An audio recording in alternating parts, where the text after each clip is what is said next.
Welcome to shifting from grudge to grit, grace, and gratitude. We are joined here with Dallas Collis and my beautiful co-host Jamila.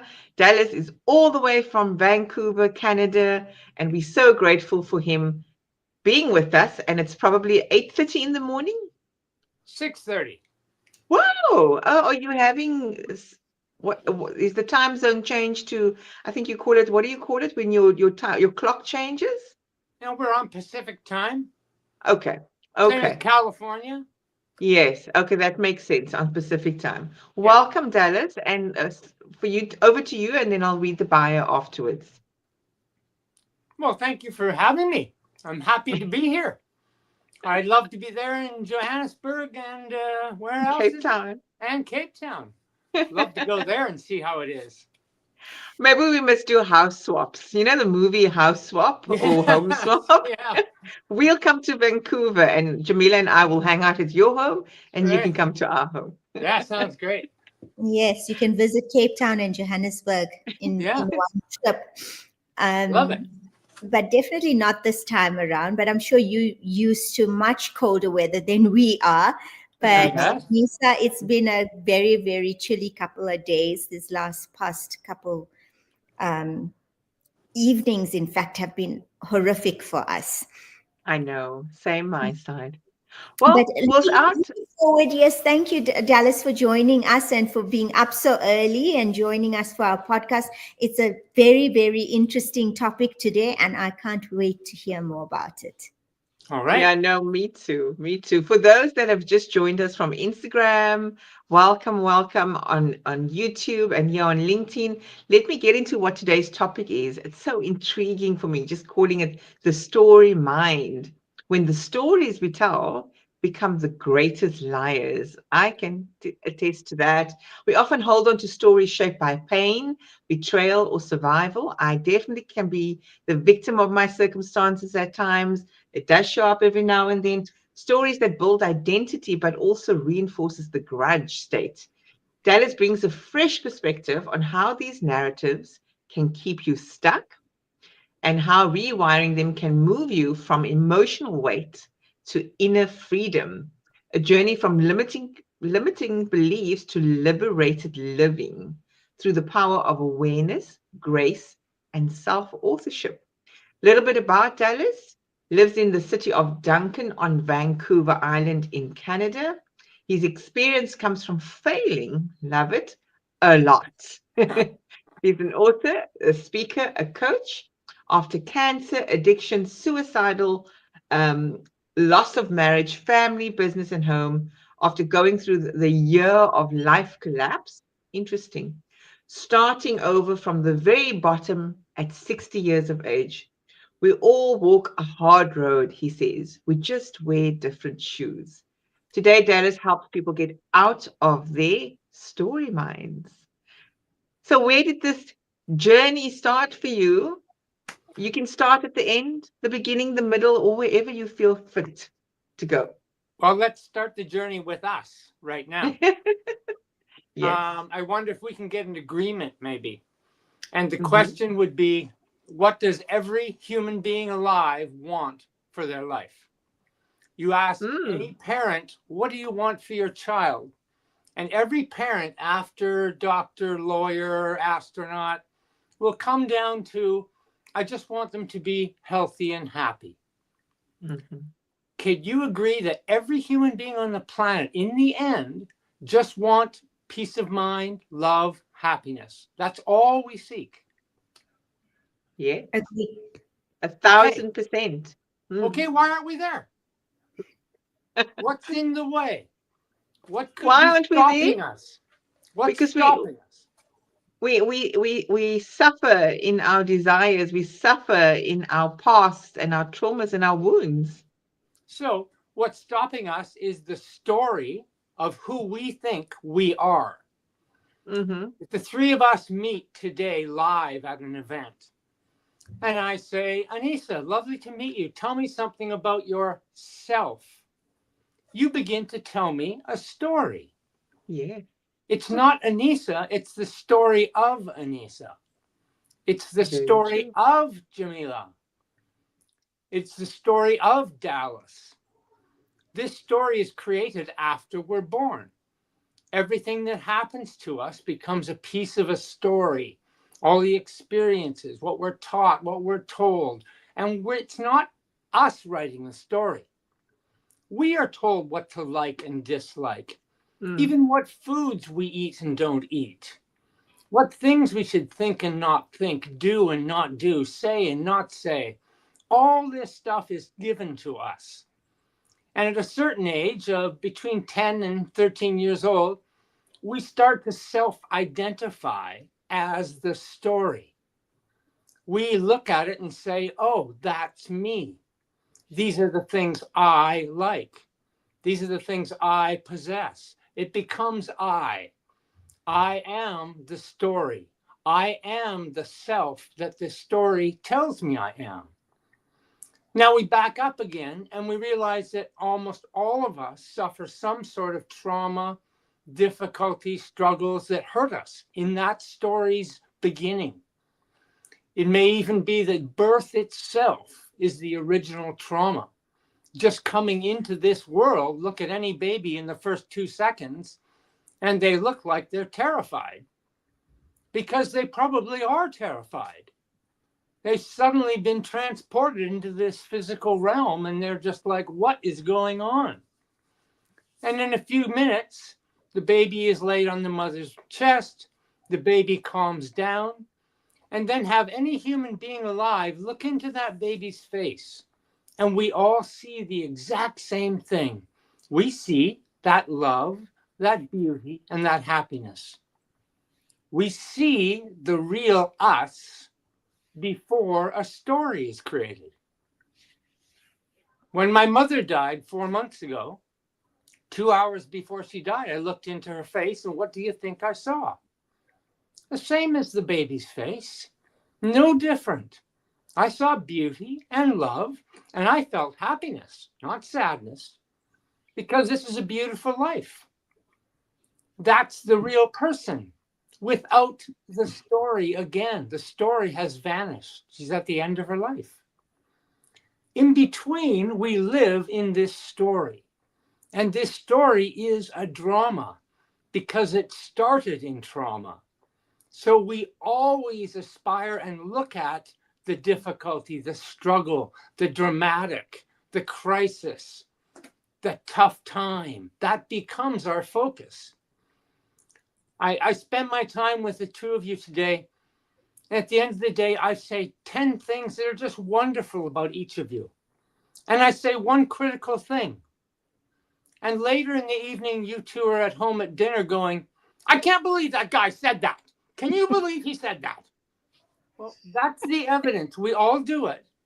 That's the evidence that in the story, we grab the negative, the dramatic, the thing that looks like television, that looks like a Netflix series. That's the life we live in constantly. And so I carried enough of that pain and trauma to meet with my first addiction. And my first addiction is everyone's first addiction. It's blame. I came to a point where that pain was hard, and I said, why am I in such pain? My school did this to me. The church did this to me. Boy Scout leaders and camp counselors did this to me. I was hurt by these people. I've been traumatized. This is this pain I'm carrying. They did it. And we all do it. Why? Well, and I call it an addiction because just like drugs and alcohol, it defends us. It's like a medication. I don't have to feel this pain because it's not mine. It's theirs. They did this to me. And when that's not enough, as it was for me, although some people hold blame their whole life, you know people 50, 60 years old who are still blaming the government, the environment, people around them, bosses at work, kids. They'll blame anybody for everything. So they are constantly in their addiction. Well, for me, I needed to step to a stronger medication, and that was alcohol. And you find alcohol, and it's a happy thing you find. You're out with friends, you're young, you're partying, you go dancing, you go to bars. It's the wonderful time. And this alcohol made everything, wow, I wasn't being upset or worried or thinking about anything like that. It's a great medication. But of course, over time, that alcohol becomes a problem. And pretty soon I was an alcoholic. I couldn't stop drinking. And that leads you to nowhere good. And I added drugs to that. And I added a partner who was also an alcoholic and a drug addict. So we fit together great. But we were highly enabled. We had a nice house. We have a business. We have 2 beautiful children, cars in the driveway, vacations. From the outside world, we're wonderful people doing great. We are being what people are in the story. We are fine. We're on stage performing as we should. Underneath the roof of that house is a war zone. It's a terrible situation for everyone involved. An absolute horror. And I believe that when you carry this emotional baggage for a long time, it pressurizes our nervous system. And that is the worry and stress that turns into anxiety, regret, all these pains. And that grows heavier and heavier until something has to give. And what we hold in the mind is usually expressed in the body. And so we see disease as it begins to release itself. It has to get out. So it searches for a way in the body to escape. And we get obesity and diabetes. We get heart disease, liver disease, all sorts of metabolic breakdown that we see today. And it's from stress and strain. I got real lucky. On July 1st, 2000, 4 months into the pandemic, I woke up with cancer. Just the best day of my life. Because it began to change course. That was the sign saying to me, you're not getting much more time if you don't change things. That's how I read it. And over the next 12 months, I went through, treatment and surgeries. And then my wife left and we separated and I lost the house and the business and my family in any way you can imagine. And I wake up a year to the day in July 1st, 2021, alone and broken and suicidal and still alcoholic. And I get lucky again. In planning suicide, I'm at a place where it's empty. There isn't anything to hold on to. Your life is gone. Your story is burned to the ground. Your whole identity is disappeared. You have nothing that seems like life. And that emptiness, that dark space, I got very lucky in that I realized it was the exact same feeling as when I went through a bout of depression about a year and a half earlier. It was the exact same feeling of this empty nothingness. And so instead of saying, oh, I want to commit suicide, it was, oh, I'm having a bout of depression. This isn't suicide. I don't need to kill myself. I just need, this is going to go away. And then I'll start over.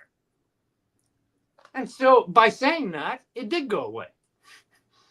And I'm learning this power that we're playing a game with in our mind, that if we believe enough, I had believed a story that I believed was me, and I had believed it so deeply, it almost killed me. And I thought, how is this possible? That believing something that isn't even tangible, I can't go look for it, it doesn't exist, but I can believe it so hard, I could kill myself over it. I mean, this had me stunned. And then I got lucky again. I'm sitting making dinner one night, and on the background is a podcast, and the man is talking about consciousness. And he says this one line. He says, show me yesterday. I could not believe what I just heard. I literally am on my knees on the floor. I'm shaking because it made perfect sense to me. I cannot walk over here to a filing cabinet, pull yesterday's file out and go, look, ladies, here's yesterday. What do you think of yesterday? I can't do that. Where is it? What is it? You have both believed things 10 years ago that you don't believe today, right? You will believe things in 10 years that you don't believe today. So what is a belief? What is the truth of our belief? There isn't any truth to it. It is only the meaning that I gave it, that I put it in a bag and carry it, and I call it a memory. Memories aren't real. They don't exist. We don't go to the past to remember something that happened. We create it again right here, right now, in this moment. We recreate a memory. We stitch together bits and pieces, fragments of dust in our mind until we create a new image. And we go, oh yeah. That's why we'll say things like, let me think about that. Oh yeah, I think I remember. Well, why are we going, I think I remember, if memories are real? It's because they're not. We have to create them. So what is the truth of it? Almost none. I just met with my 4 brothers and sister the other day. We're talking about a memory, a thing we all went through. We all saw at the same moment when we were younger. We all have a completely different story, a completely different spectrum of positive and negative, anything that happened. Nothing is the same. And some of us would even start arguing, oh, you've got it wrong. Your memory's so crappy. I mean, it's stunning when we look at the power of this we live from memory. We are historical beings.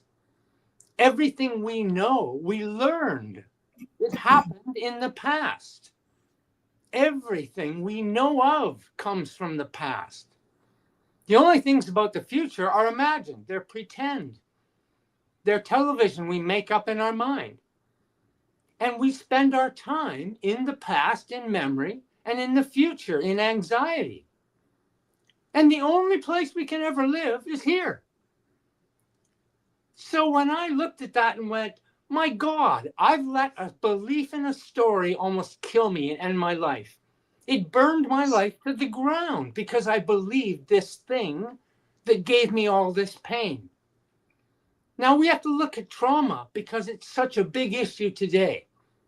In psychology, it's online, it's everywhere. What is trauma? The event happened 50 years ago. I don't deny it. Something physically took place 50 years ago. How did it get here? How did it get to today? How did it travel 50 years? Trauma isn't a thing. I can't go pick it up and show it to you just like the memory. It is only a memory. I'm responsible for my trauma. I carried it for 50 years. I took care of it. I loved it. I associated it to me. I made it a part of my life.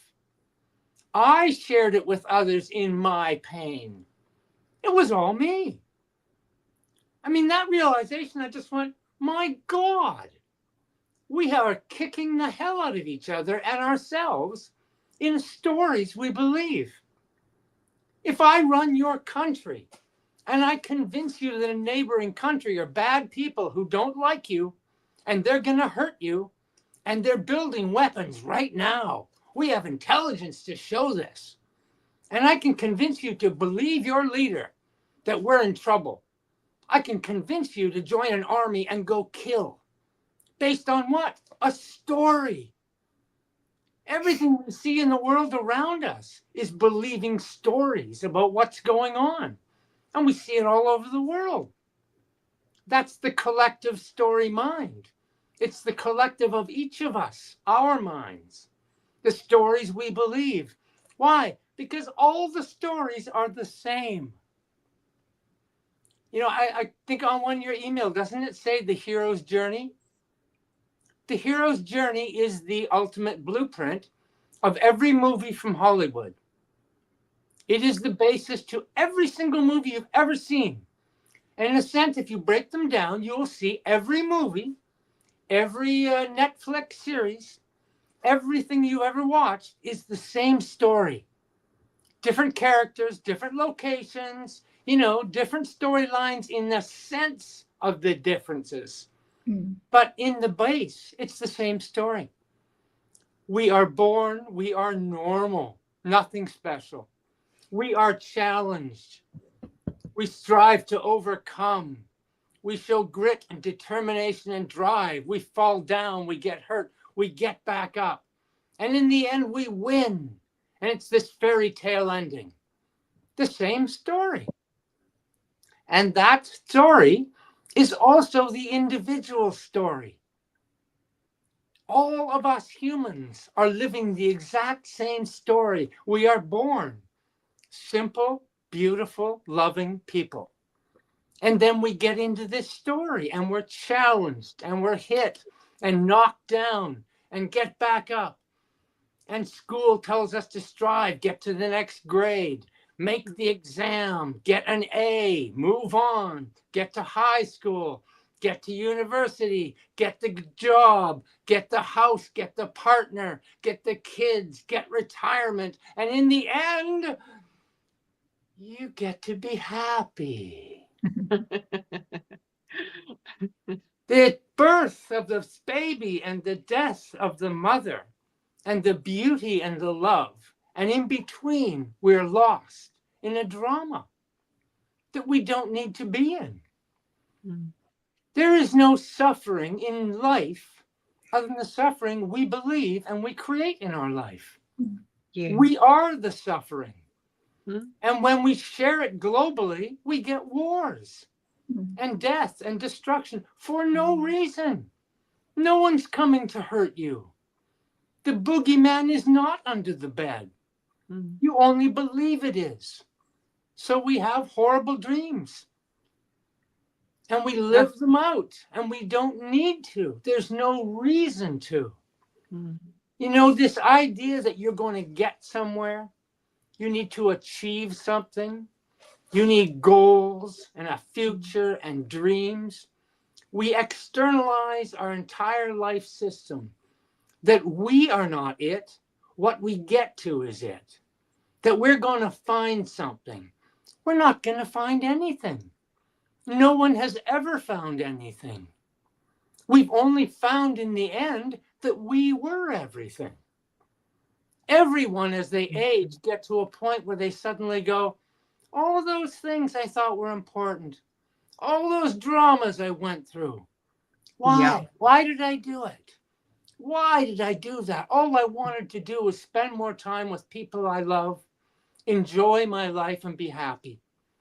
We all know our purpose. There's nothing to search for. The purpose is that birth of that baby, love, Mm-hmm. beauty, and happiness. What else would you need in life? What else could there be to get to? And we're all going the same direction. 8 billion chefs in the world. They're all cooking the exact same recipe. But every dish comes out smelling a little different, tasting a little different, looking a little different. But they're all doing the same thing. Mm. And what our ego does in this story is go, oh yeah, but that person looks different. Oh, that taste is different. Oh, that smells different. And we just focus on the difference because there's drama if it's different. What would the drama be if we just went, oh, we're all the same and we're all in love? Where's the And intrigue? Where's the yeah, provocativeness? you'd be like, oh, that's a boring story. That's Dallas? the ego of the story mind that wants you to be Yeah. in a crisis, in excitement, in a drama, or else you might be bored. This could be boring. Yeah. I just That's want to acknowledge some of our audience comments. It's some reason it's not coming through on the StreamYard, but Ashif, who's also in Canada, he says, "Good day. Life can only be understood backwards, but it must be lived forwards." That's by Soren. I think it's Kierkegaard. Yeah. And then we've got Delina Franco that says the pressure of all this ticking box exercise. I think it's in response to what you're talking about right now. And yeah, I think from my side, I relate a lot to what you're sharing here. I think all of us relate. I mean, we do tell ourselves these dramatic stories. And I told myself stories just this week, you Yes. know, and I was energetically low and I was frustrated. One of my colleagues are saying Dallas is a very passionate man. Yes, I believe he is, because he wants us to heal and just be wonderful, be joyful. I and, think and that's where your passion's coming from. those stories can be in tiny ways. When you just said, Anissa, I was just telling myself stories this week. Mm. Well, we'll go to work and walk into work and go, oh, I hope I don't see Janet. She makes me so upset. Oh, duh, she just ruins my day. You're telling a story. Yes. You know, right there, when we judge other people, we're telling our story. We Mhm. don't know other people. Mm. We're Yes, telling absolutely. we're telling our story and we're putting it on someone else. So For sure. if you don't love me, I get hurt. Well, you Mm. can't hurt me. You can't love me. So it's me that's creating that idea. Sure. No Yeah. one can love another person, I don't believe. What we You know, do is we are love and we share it. But you can't give it to someone and no one can give it to you. That idea means they can take it away. That idea means there's loss and suffering. Whenever we say, oh, I expected that person to behave a certain way and they didn't, and I'm so angry at them. Well, you're the one who put the expectation on them. You're the one that derived what you needed. You're the one that created the whole situation. So you're the one that hurt yourself. And we run to what? The addiction of blood. Oh, no, it's their fault. They didn't do what they're supposed to do. That's ridiculous. No one can do what they're supposed to do because you're the one creating the story. It's hysterically funny when you break this down and see the simplicity of it. And we live in a world that doesn't want you to see the simplicity of it. It wants you from the time you're a child to learn that struggle and fighting for it, and the world is complex and everything is very difficult. It's hard to figure out. You need special training. We need science. We need experts everywhere. And if you don't have that, you don't know. You're ignorant. And so we live in this life going, oh my God, I have to strive and get there. I'm not saying goals aren't good. It's great to have goals. But don't make the goal the reason you're going to be okay. That's the attachment that causes suffering. You know, 50 years ago, Stanford University did a study on goal setting. And people who actually wrote them down had a plan for the future. 95% of them never reached their goal. Well, today, the stat is identical. We've had 100 years of a self-development industry. Men and women standing on stage saying how great you are, how strong you are, how you can do it. Strive, create great dreams. You can do anything. Be your best self. Live your highest life. What the hell are they talking about? You yeah. are already here. You already won. There's nothing to get.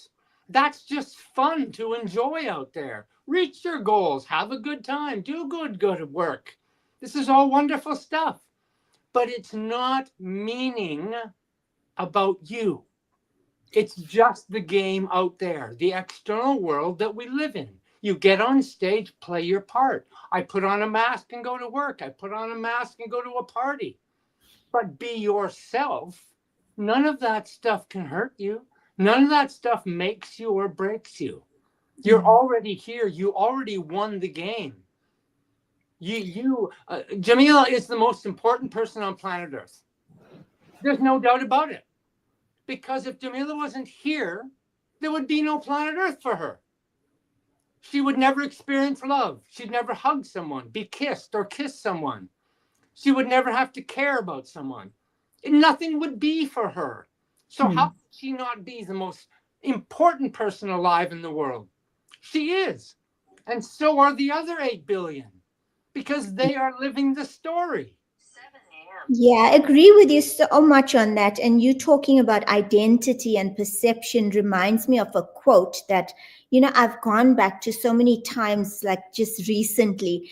And it's Charles Cooley, who's well, it comes from, and it says, I am not who I think I am. I am not who you think I am. I am who I think you think I am. Yeah. And I think that sums it up like very, very precisely, because we imagine how we appear to others. We imagine how they would judge us on our appearance. And we develop our self-concept, our own self-concept based on these imagined judgments. And it's when you get that, you realize how sad it is. But what it does also is that it allows you that shift to be able to take self accountability. So if I'm in a situation where I feel triggered by Anisa, for example, my first response would be to attack Anisa because this is how she's made me feel. But how many of us stop to consider and think, why am I being triggered? And to go deeper and ask ourselves those questions as to why am I feeling that way? Because Anisa, as a trigger there, is just a tool for me to heal. It's unhealed trauma within myself. And I think for me, in my daily experience, it's exactly what you said. It's not about the end goal. It's more about the intrinsic rewards that matter. It's about me peeling that onion, the layers away of that onion, and getting to know who I am, why I am the way that I am. And like you say, remember that this life is about love. It's about beauty. It's about joy. It's about peace. And we can only do that when we find our presence, when we appreciate our presence, and when we realize, like you said, that yesterday is a memory and tomorrow fuels us and fills us with anxiety. So what is our purpose? Our purpose is here and now. Exactly. And how we remember certain things, like you say, from a decade ago will have a different effect on how we are today. Mm-hmm. And in that, life is lost. Yes. When we don't realize the importance of now. So let's go some dangerous place right now. 2 points. No one triggered you. No one can trigger you. You triggered yourself. Yes. Your story on one side, the ego, triggered the real you. And that's what upset you. Mm-hmm. Nobody outside does anything. Life comes with no meaning. Every experience you've ever had came with no meaning. Every word you ever heard came with no meaning. You created the meaning. In every situation, we create what it means to us. Nothing has a meaning. This thing about, life has this great meaning, blah, blah, blah. It does if you create the great meaning. It's always in you. It is never from the outside. So when we get to this, you use the word that often for me triggers other people. Healing. I don't believe there's any healing. Healing's impossible. Because what hurt you isn't from now, it's from the past. You can't change the past. So how do you heal? You don't heal, you leave. That's healing. You leave. The bag of my pain that I'm suffering from, I'm trying to heal. That is, let me just hear that again. You don't heal, you kneel. No. Leave. You leave. Leave. Okay. Leave. Okay. The bag of pain that I carry all these years, the suffering and pain, the thing that makes me angry or anxious. I get in struggles with other people all the time because of my pain. I have carried it. I can't heal that pain because I can't change that pain. I can only take the bag and put it down and walk away from that pain. I have to stop living with the pain, with that emotional baggage. You don't heal it. This is why 100 years of psychology has gotten us where today? 100 years of the best minds. We have more people in talk therapy than ever before in history. We have more people on psychoactive drugs than ever before in history. We've got more young people in a health crisis of mental illness than ever before in history. 100 years of the best minds, and we're in worse shape than ever before. So what has happened?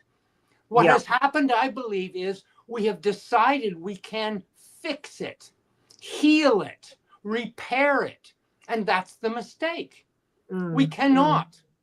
We cannot, because it happened in the past. No one can change the past.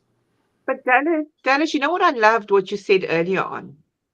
When you shared with us that you were suicidal, and in that moment, there was a shift.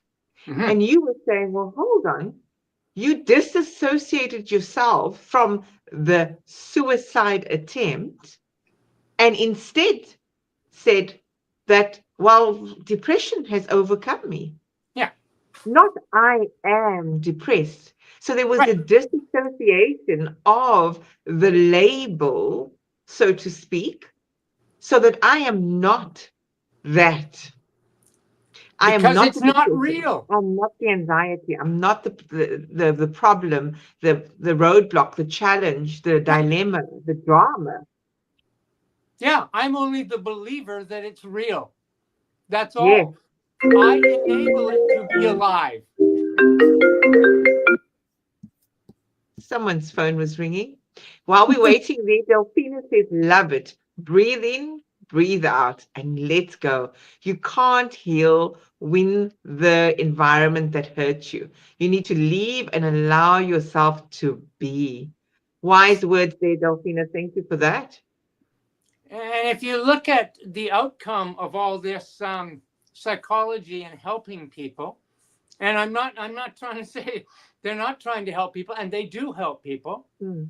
But what they help with in the end, if you look at every outcome, it's coping mechanisms. It's how to manage, self-manage your emotions, self-manage your anxiety, meditate, breathing techniques, exercise. They're all forms of trying to self-manage your nervous system. You're self-managing your story mind. You're saying, please, story mind, calm down. Please, ego, don't lead me into all this trouble. You're trying to fest a bargain with the devil. And the devil is your story that you believe. And that's why we can't heal. Because you're in the story trying to heal a story. We have a house. The foundation is the story we believe. And we're painting the walls and getting new windows and buying new appliances, put on a new roof, and we think we're developing and getting a better life. But we've got the same foundation underneath. We haven't changed the foundation.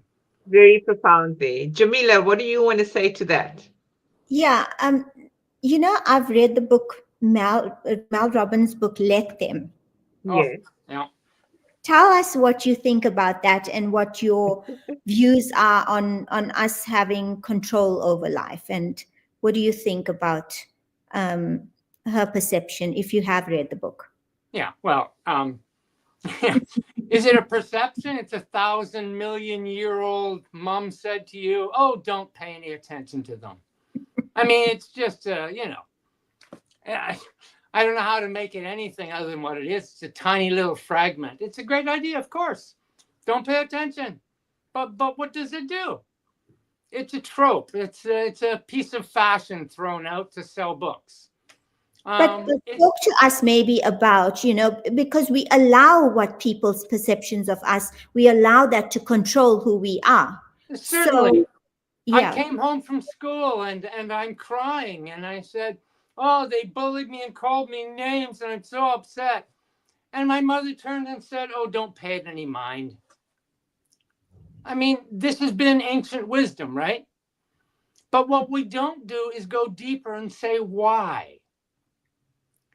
You're right. Let them do what they want. Don't let it bother you. Great advice. But why could it bother you? You have to go deeper to the what is it that is bothering me? Why is it that I don't let them and that triggers me? Or I am looking outside again. It's an externalization of everything. I call it externalitis. We all have the same disease, that we think all life is happening out there. And so we have to deal with the behavior of others, with our circumstance. We call it a problem. It's not a problem. Nothing is a problem. It's a situation you might have to deal with or not, but it's not a problem until we make it such. We're the ones having to use these tools like let them, because we're not going deep enough to understand there's nothing to let or not let. It's far deeper than that. And the surface of let them is psychology. That's self-management. That's a coping skill. But that's all it is. It does nothing to change what has caused the problem that you need to say, let them. That problem is that foundation. It stays. It doesn't go away. I work with people mostly in their 50s to 60s, and they all come to the exact same place in life. They all go, I've done all the things, I've had this good career, the house, the kids, but I'm getting somewhere where I just don't know what it's for. Like, I don't know what I'm doing.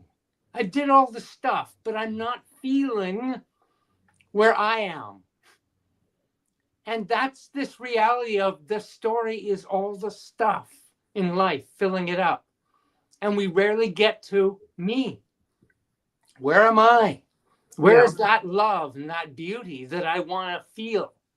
Why is it something I think I'm going to get somewhere, sometime? And so I have to have all this armor and defense against people out there who might stop me or hurt me or say bad things. And I've got to find ways to cope with it so I can get there in the end. It's another valid comment here that you're making, because I certainly can relate to acquiring, because what we're talking about is acquisition of a thing, Yes. a particular level in your life, an experience, aspiration.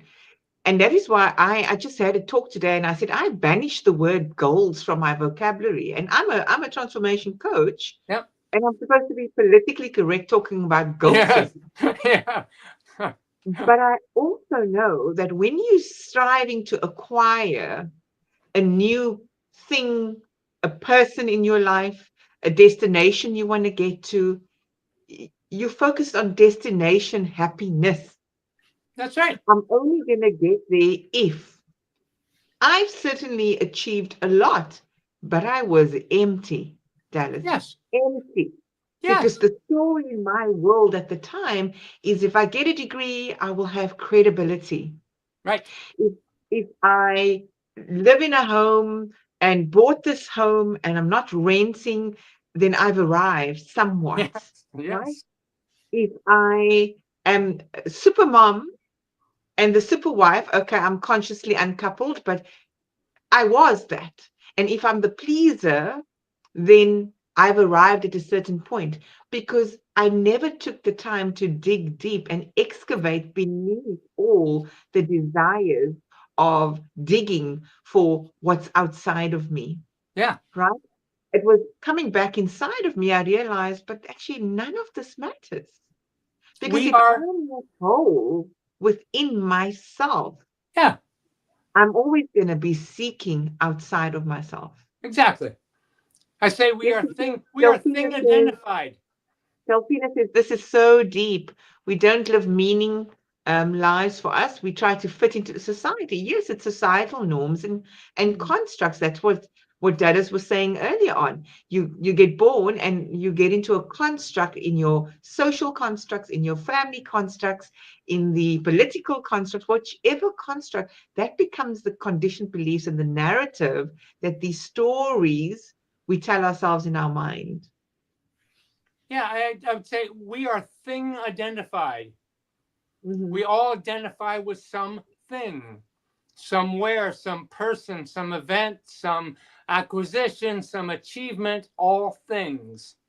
And I say we are nothing. I am not a thing. And so in not being a thing, you are everything. Tell me then, there's a question for you from one of our guests. Wendy Glenda Shuttleworth says, what is your soul purpose? You want to respond to that? Happiness. Mm. It's the same as yours. Mm. Everyone's has the same. No one has a different one. People will argue it. People will see it as some sort of mystical, spiritual. It's an acquisition. I'm going to live my purpose. I found my purpose. Where did you find it? Was it lying on the road when you were on a walk? And oh my God, there's my purpose. You were born with it. Jamila said a little earlier about the I am what you am, what I think you think I am, right? Yes. I am before my name. That's the whole thing. Mm. The baby's face was that beauty and love and happiness before a story. I am before my name. And I am always that. At 10 years old, one night, I walked down onto the dock on a lake I stayed at in the summer at a cabin. I walked down onto that dock, put my sleeping bag down on the dock. I'm 10 years old. I look up at that incredible black sky filled with billions of stars. And I just go, wow. Awe and wonder. That's I before my name. Mm. At 60 years old, I walk down on that same dock on a beautiful summer's evening and lie down on my back in the sleeping bag and look up at those stars. And what happens? The exact same feeling. I am. And I have always been. I don't age. That same feeling, that beauty, love, and happiness doesn't have an age because it's not a story. It's not in time. It is in being. It's eternal. It is us. Our eternal love and beauty and happiness is all we are. The only purpose is to live in it. And that is where the hard work becomes. The work of separating myself from the story. The work of saying, oh, I don't even need a story. A story doesn't give me anything. All it gives me is a conversation socially. All it gives me is a struggle with friends, an upset. Why do I need a story? And psychologists and sociologists will say, you can't live without an identity. We all have to have an identity for this solid ground of being. Why? Why do you have to identify as anything other than love and beauty and be happy and enjoy each other and do my best at work and take nothing as so serious that it could hurt anyone or me? Why not just be loving and beautiful? I don't need to identify as anything. I don't need to have to be a man, a woman, a brother, a sister, a father. What for? I am just me, doing the best I can, sharing the love, being happy. Done. That's it. Mission's complete. We've made this thing so complicated. It's not complicated. The three of us are sitting right here, right now. We're not dreaming about what might happen tomorrow or what happened yesterday. We're just here. This is life. We are in our life right now. And in every moment of the day, everybody in the world is in their life right now. If they're in attention, if they're paying attention to the moment right now. We all were given the secret in grade 1, our first day at school. We were given the secret to life and purpose. And what was it? The teacher walked to the front of the class and went, attention, class, attention. Who's here? Anissa, present. Jamila, present. Dallas, present. What did you just learn? We just learned to be attention and be present. The first moment of grade 1, we were given the secret to life, but no one knew they were giving it. And we didn't know we were getting it. because we were already by that age in our story. We couldn't see I am before my name. Attention, presence. I'm a 16-hour coach now. What's a 16-hour coach? That's weird. What are you going to change someone's life in 16 hours?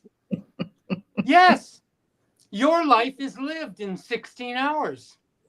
If you sleep for 8 hours, you have one day, 16 hours to live your life. You will never have another day because every day is one day, 16 hours to live your life. People go, oh, you're getting older, time's running out. I say, time? I've got all day. I've always got all day. Everything you do in your life, you do it in one day. So if you just look at the one day and say, gee, could I eat a little better today and be healthier? Yeah, for one day, I could probably do that. Could I go outside for a walk for 30 minutes and feel a little healthier? In one day, I could probably put 30 minutes aside and go for a walk. Okay.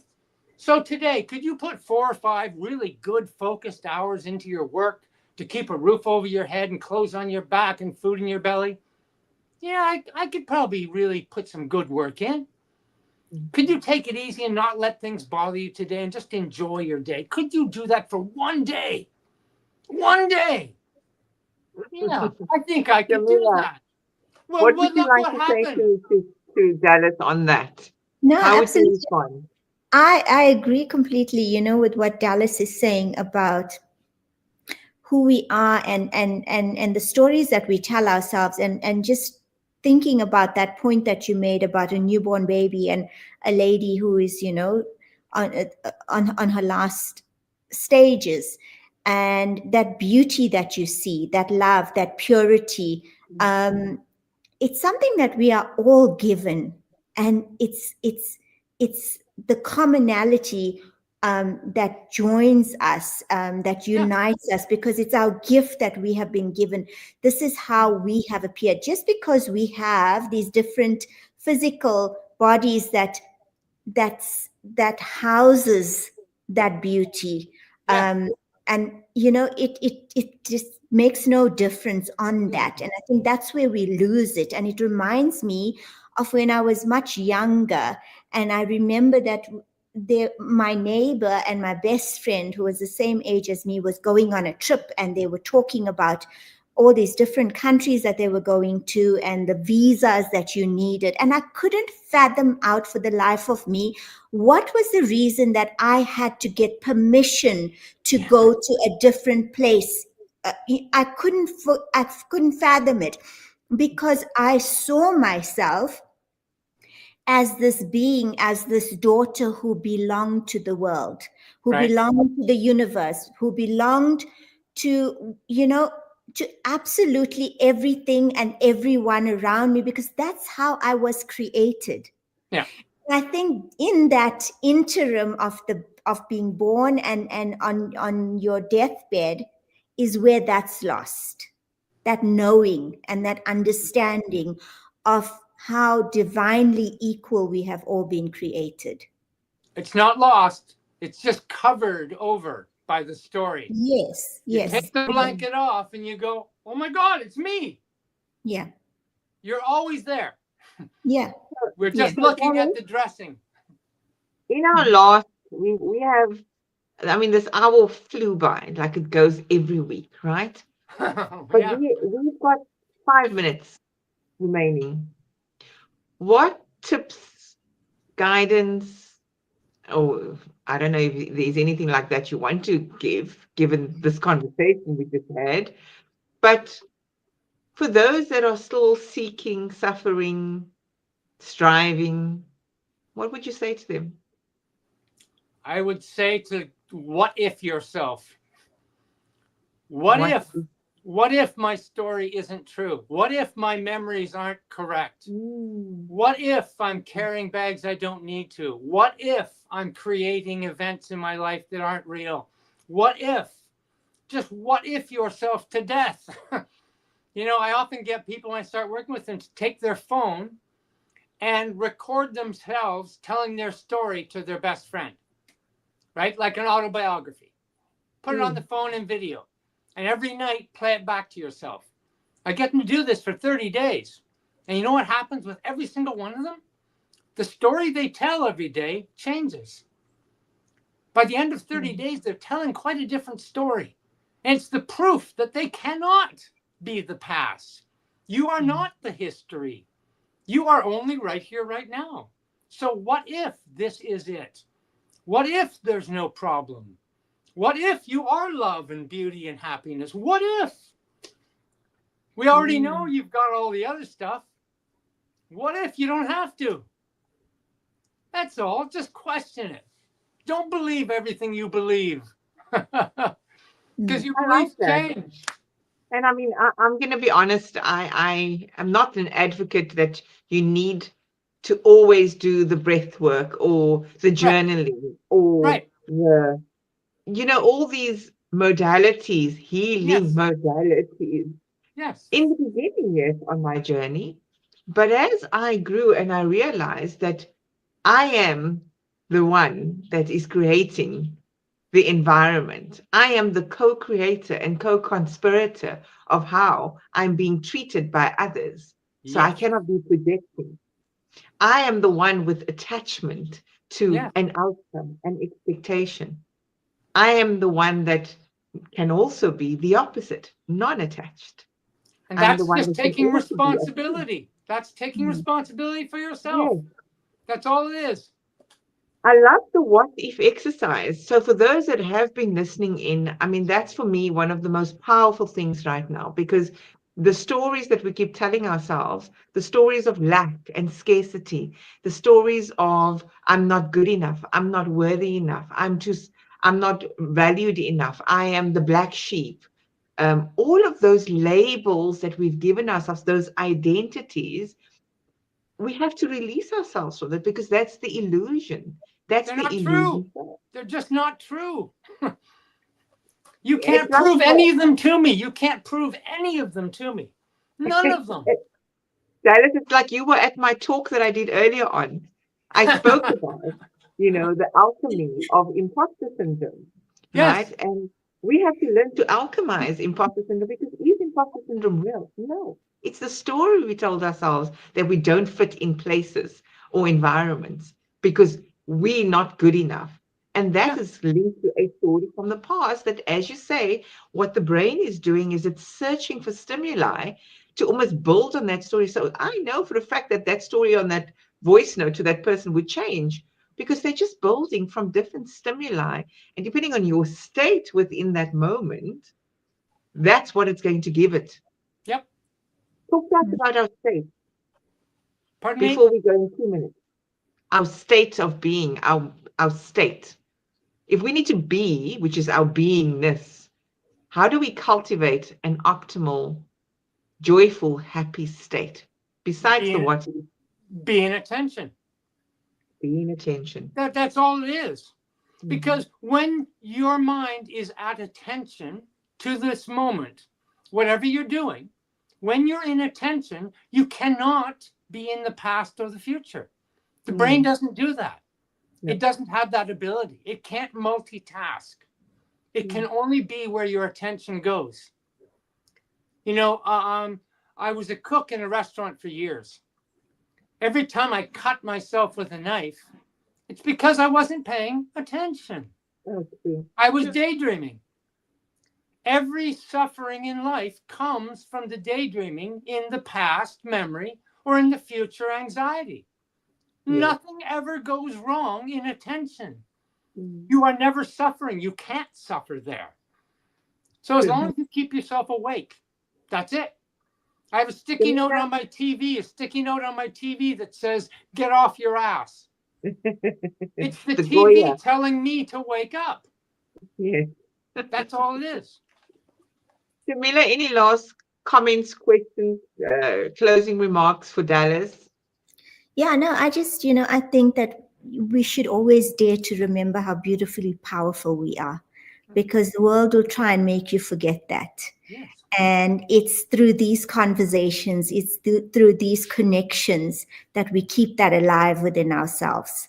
and hold ourselves accountable. Mm-hmm. So Yes. Thank It's you. beautiful.